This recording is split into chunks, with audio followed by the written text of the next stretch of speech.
Not Thank you. just It about was even like the experience of playing, but like traveling the world and getting those experiences in other countries. Can you talk about that a little bit?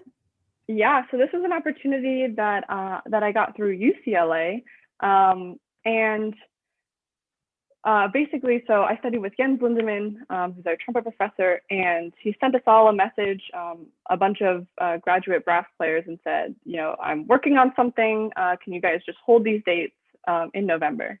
And so as it slowly developed over time, we didn't know, what we were holding the dates for, but as it got closer, it was revealed that it was a recording session in South Korea. And during our time, it was I think, about 10 days that we spent there. We also did a masterclass for Yamaha. And then we also did another concert that was actually really fun. Myself and another trumpet player, Kayla Solomon, we played the Vivaldi double concerto with a small chamber ensemble for a concert in South Korea. I mean, it was really, really, really exciting to be able to do that. But I think one of the greatest things that I learned, I guess, is this notion that I keep coming back to of this universal language of music. So when we came for the first day of rehearsal, we had just flown in from LA. The next day following that, we had rehearsal, and everyone in the orchestra that we were working with spoke Korean. And so we ended up being the trumpet section for this concert. And so, we're working on creating style and figuring out what we want to do.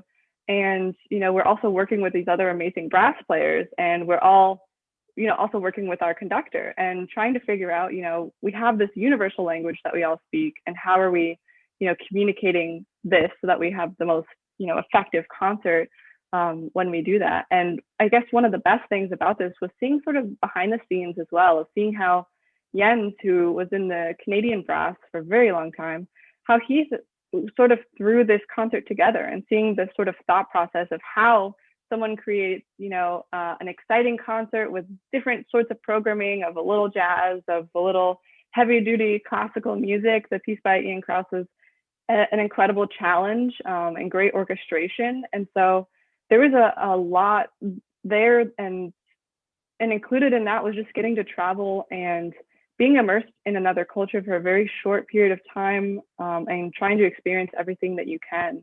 Everyone that we worked with was super, super hospitable. I mean, the food was amazing also, and it was great too. The conductor booked us to go on a tour of some of the, I guess, more ancient areas of town, and being able to see, I guess, the culture and being embedded in the culture for a very short period of time just made me realize how small we are, and how much history there is, behind us as just human beings. And I guess it really drove me back to a point that one of my mentors, Rodney Marsalis, says a lot, which is that we're all one race, the human race, and that manifests in different ways. But I guess it was really exciting to be able to experience that.